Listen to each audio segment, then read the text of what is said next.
Main reason why Transparent Idaho is so important, and the reason why I feel it is important for the Idaho citizens, is I nailed down to 5 points. One is to help restore trust in government. The trust in state government and any government right now is at an all-time low.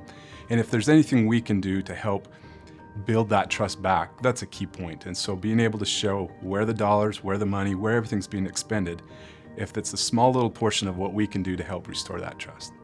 Second is changing the culture, a culture of openness, a culture of being transparent. Another thing is accountability.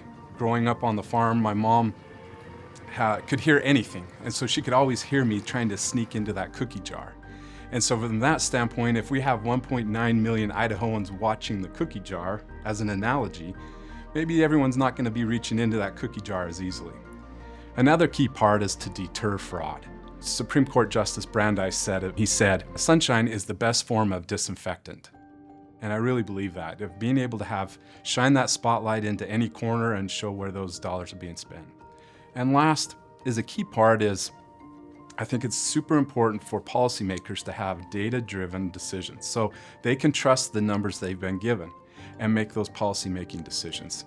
To me, those are the 5 key points of why I feel that Transparent Idaho is so important for Idaho citizens to have at their fingertips.